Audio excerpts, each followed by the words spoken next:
is Shukri Xaaji Ismaaciil, and I'm the Minister of Environment and Climate Change. Well, first of all, I would like to thank so much to the International Conservation Cocos Foundation for hosting this event, which is really a very important event. And thank you all for being a part of this holistic visit of the United States by our President, Musa Bihi Abdi.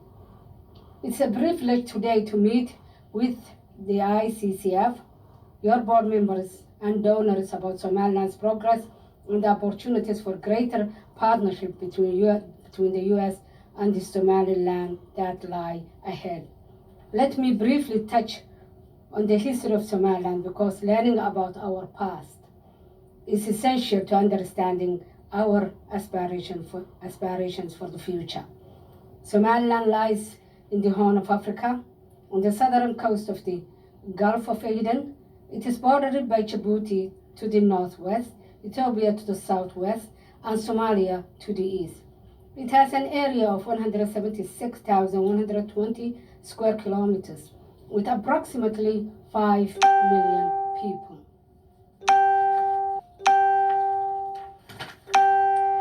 Somaliland gained its freedom from Great Britain in 1960 and soon afterwards formed a union with the former Italian Somalia. But after 30 years of strife, we reclaimed our sovereign status in 1991.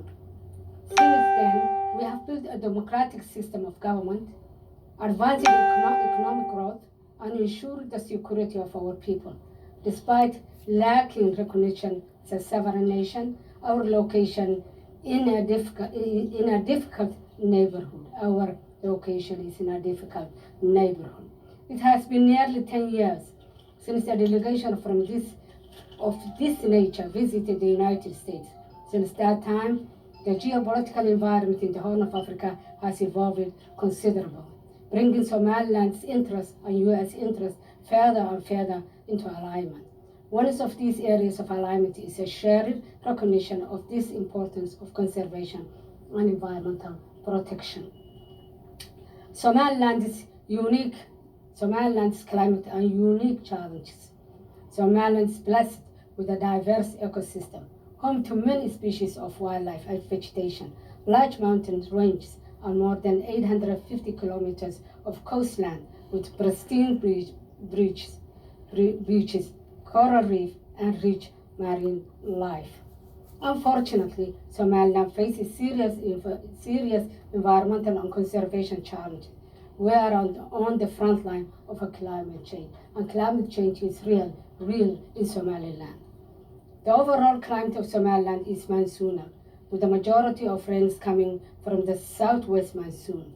We are suffering from a prolonged drought that over the past few years have killed over 70% of the area's livestock, a major export and critical sector for the country's economy. Today, as I'm talking to you, 810,000 people are in need of urgent assistance. We are coping with a serious water shortage, malnutrition, and food insecurity, which has also fueled internal migration. Despite facing a number of challenges, including limited government resources, lack of direct aid, decentralization of environmental governance, and donor funds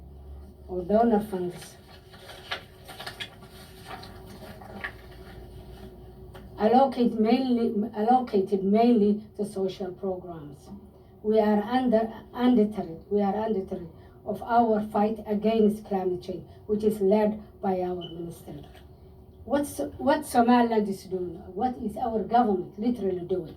Somaliland Minister of Environment and Climate Change was established in 1997 to protect the environment, promote climate change resilience, and ensure sustainable livelihoods for our people. The ministry has developed a 5-year strategic plan as a blueprint for action in consultation with the various stakeholders, including sister government ministers, universities, UN agencies, INGOs, local NGOs, and others, which I would welcome the opportunity to discuss with you today. Already we have accomplished many of the goals of our plan, which is aligned with the UN Sustainable Development Goals, and we have developed regulations and strategies for environmental protection and conservation, raised awareness and organized training workshops on the natural resource management for rural communities, conducted an impact assessment on energy resources and alternatives in Somaliland, established 30 nurseries for reforestation in rural areas, which has helped to green major towns and reduce charcoal production from live trees, established seasonal grazing reserves and soil and water conservation techniques, safeguarded biodiversity of protected areas, including mangrove conservation program and research on frankincense protection, and developed environmental education program through radio and TV programs.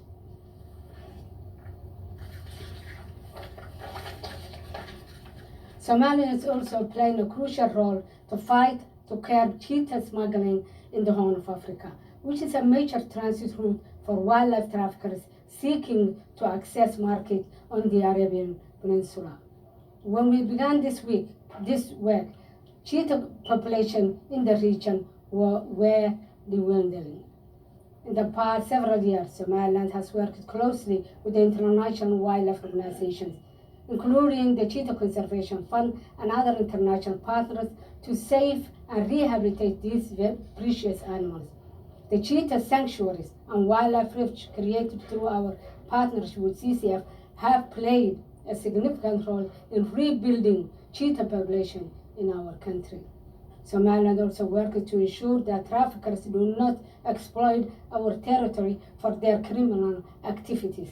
This is a comprehensive undertaking to apprehend traffickers and confiscate smuggling cheetahs, and involve the Somaliland Police, our Coast Guards, our Ministry of Environment, Climate Change, and our court system. Starting with the region's first cheetah smuggling conviction in 2018, law enforcement officials from Somaliland have enhanced anti-poaching methods to protect wildlife. And vigorous prosecutions following arrests have ensured that smugglers are held accountable. Conclusion. The challenges I have discussed are just some of the many areas where I believe the opportunity exists to expand and forge new partnerships. This is why our delegation is here in Washington this week to meet with allies like all of you and leaders in the Biden administration, Congress, and civil society. We seek a strong and enduring partnership with the United States. There is so much that we can accomplish together, from reforestation to water harvesting and dams construction for drought mitigation, and to support the pasture releases and improved health services for livestock, to rangeland resource rehabilitation and the restoration of previous grazing reserves, to the promotion of alternative energy resources. So I look forward to discussing how together we can advance these shared priorities. I would also like to invite all of you to visit Somaliland to see firsthand the many opportunities we can unlock with your support. Thank you again to ICCF for hosting this luncheon, and to your board and donors for all that you do to support conservation and protect wildlife around the world. Thank you so much.